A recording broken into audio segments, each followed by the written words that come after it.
I'm Ann Dart. I'm Tracy Stormy. And I'm Kathy Knight. And together we are It Was a Dark and Stormy Book Club, a podcast for mystery lovers. Welcome.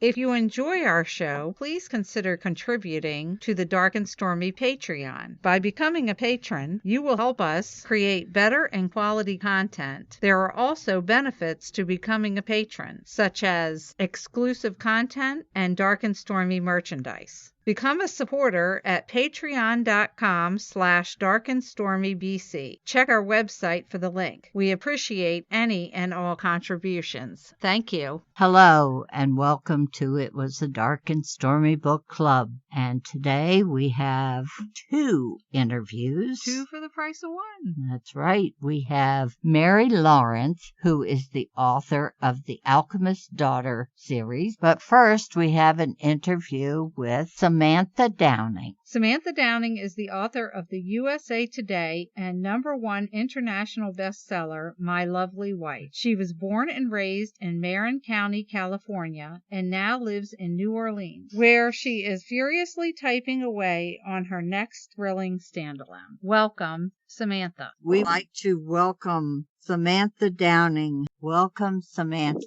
Thank you. It's great to be here. So how do you feel about My Lovely Wife being called the next Gone Girl?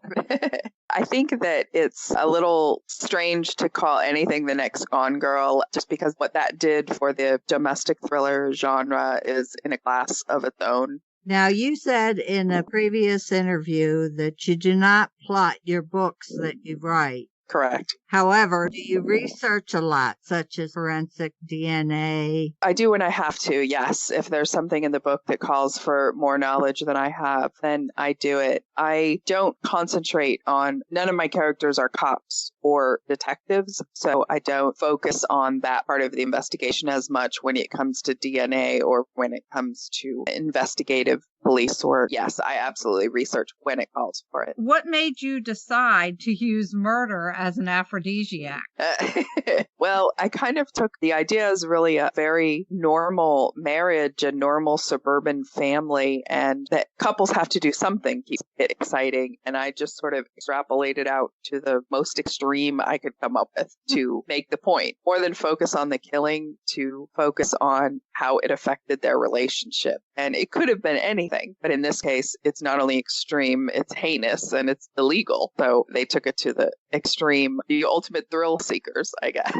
You've really opened the narrative of this thriller to show how the lives around the main characters are tangentially affected by their actions. What inspired you to do so? That was very deliberate. What I wanted to do was show this couple that had a secret and they kept it very compartmentalized. But even though nobody knew what they were doing, the effects of it rippled out into everything else, their family, their neighborhood, their friends, the whole community. I was trying to show you can't compartmentalize. Whether you're doing something good or you're doing something bad, it affects other people. That was really the idea of that, to show how these horrible acts affected so many others other than just the dead people.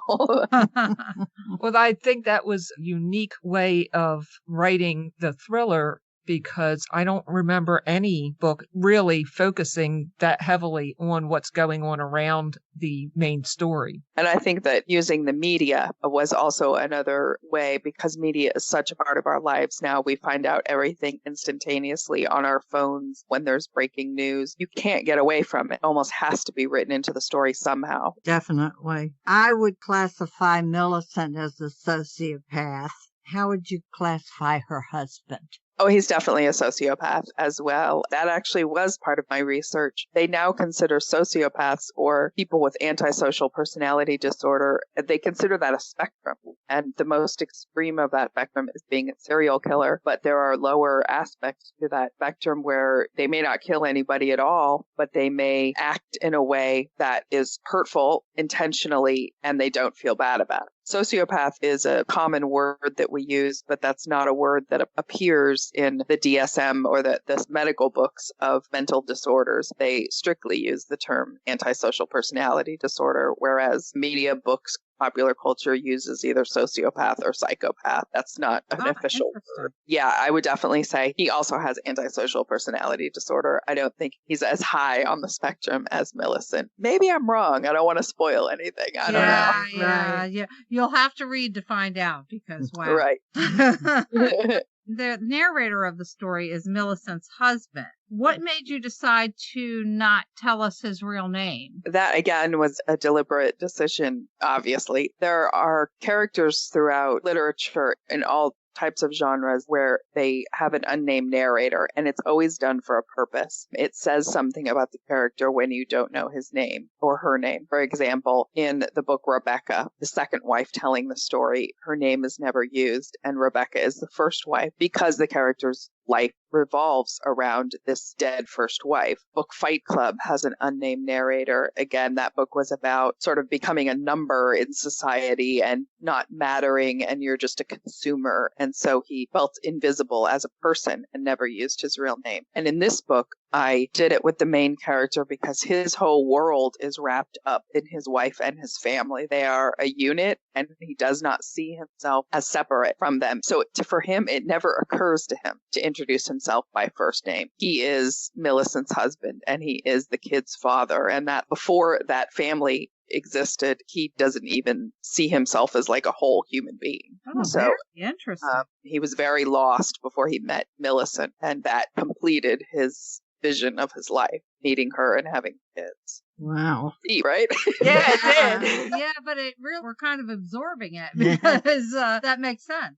Yeah. Good. I'm glad it makes sense. Some might think that no one can write a character like Millicent without being a little twisted. How do you channel a dark character like her? Yeah, I'm definitely twisted. Hopefully only in my writing, in my thought process. I don't know. I don't act on any of these things, certainly. We live in a world where you can find darkness in a lot of places. I can turn on the news and see somebody that shot somebody because they turned the channel on the TV. These are literally things that happen in our society. So I think it's the weirdness of it is out there, and we're kind of inundated in it. If I can use that thriller genre to say something about marriage and to say something about suburban life, I think it's a good way to tell the story, because there is a lot of social commentary in the book about that kind of life, being in a gated community, keeping up with the Joneses, all that kind of things. It just makes the story more fun and more thrilling to read, I guess, when there are serial killers involved. Definitely. Will you ever write a book about Jenna and her story? This is such an interesting question, truly. I had not thought of that, but now I'm kind of thinking about it. Well, good. That would be great. What happened to Jenna and Rory and her brother? Yeah. Right. My original idea was to actually write prequel about Holly and Millicent. Ah. But prequels are a little strange because you already know how the story ends. I mean, you already know what happens. You already know about Millicent and her husband and how she ends up. Then what's the point of telling the backstory? Because there's no suspense if you already know what happened. Then I dropped the idea. But it's interesting to think of the kids all grown up with their own lives, sure. The apple isn't going to fall far from that tree. Right, exactly. They have too much genetics going on. Definitely. I have to make a comment. I don't think I'll ever get on an airplane again without looking at the card in the back of the seat. Definitely. Ever again, and taking that for granted. Right? Right? Something so innocuous. And Yeah, that was amazing. oh, thank you. I'm a little twisted too, so I really enjoyed this book. I think we all did. It was really a great read. Oh, thank you. I'm so glad you liked it. So now we know you're working on your next standalone thriller. Can you tell us a little bit about that and any upcoming events or other books you have coming? I am. I'm finishing up edits on the second book. It's called He Started It. I can tell you the tagline that the UK is using is siblings can bring out the best in each other or the worst. Ooh. And it is siblings, grown-up siblings, on a road trip with an inheritance on the line and a whole lot of mayhem. Oh, that sounds like fun. Sounds like my sister and mine. When can we expect that? Right now, June of 2020. Ooh, we'll look forward to it. So hopefully a good summer book with a road trip in it, right? Well, when that Yeah. comes out, please let us know so we can give a shout out on Or the even program. have you back on the show. Oh, absolutely. Absolutely. Of course. Be wonderful. Yeah, I'm looking forward to it. So do you have any event? In August, I will be in California at Book Passages Bookstore in Corte Madera, California. That's Northern California near San Francisco. They have a mystery writers con. So if any writers are going to that, I will be there. And that is at the end of August, August 22nd to the 25th. And then I will be at the Louisiana Book Fair on November 1st. Oh, that's great. We will update our show notes. And where can our listeners find out about you and your events? Yeah, on my website, samanthadowning.com. I have all my events listed there. I keep it updated so as things come up. So that's the best place. Well, that's wonderful. Please, please, if you have not read this book, check out My Lovely Wife. You will not put it down. I read it in one sitting because I couldn't. I had to know what was going to happen next. It was wonderful. Wow. Thank you so much. That's always great to hear when somebody can't put it down. That's the best compliment ever. Oh, it was wonderful. Thank you. Thank you again for agreeing to be on the show, and we wish you all the best with your upcoming events and books. And thank you so much for having me. It was great. Thanks for being here. Yes, and enjoy the rest of your day. Oh, you too. Thank you, Samantha. Bye-bye. Bye-bye. That was a very good interview and a very good book. That book grabbed me. It's very different. I wouldn't classify it as a mystery. It is a mystery in a way. Some mysterious elements in the story, but you know who's committing the crimes. I guess I would call it suspenseful. Yes. Oh, it's definitely suspenseful. It's different from any book I have read this year. It's really a different concept. Very, very well done. And Samantha did a great job with it, and I cannot wait to see what she has coming out next. Yeah, for a debut book, she came out of the gate.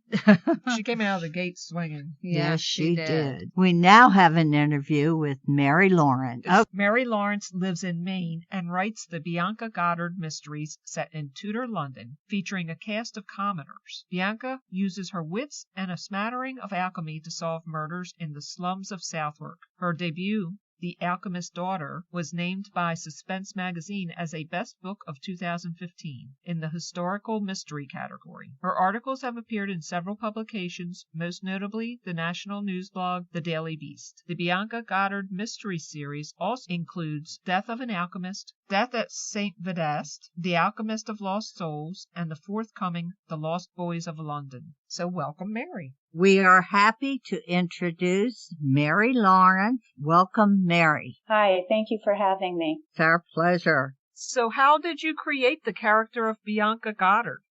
Well, ages ago, Bianca was a character from the very first manuscript that I ever wrote, and that was about 25 years ago. It was a very different story. It was a coming-of-age story, but it was set in Tudor London, like this is. Bianca was the daughter of an infamous alchemist who had fallen out with King Henry VIII. The story was very different. It wasn't a mystery. After 5 years of working on it, I finally got an agent. She shopped it around for the next 15 years, believe it or not. Wow. Yeah, and it never sold. It came close a couple of times, but it never sold. And I tried rewriting it to everyone's critiques this way and that, and I never managed to get it right. So I kind of put the whole manuscript in a drawer and forgot about it and worked on other things. And then finally in 2010, I finally had some breakthroughs. I managed to win a couple of contests with another manuscript. I ended up being named a Golden Heart finalist with the Romance Writers of America, a totally different genre. But my manuscript really wasn't a typical romance genre, and I was lucky that they didn't disqualify me. It was enough to open up a few doors for me. Within 6 months, I had the original Bianca story and another manuscript get through to the acquiring editor at a couple of houses, but ultimately they were rejected. So I was kind of back at square one. I was wondering what to do with myself, thinking, I've done this for so many years. It's kind of a fool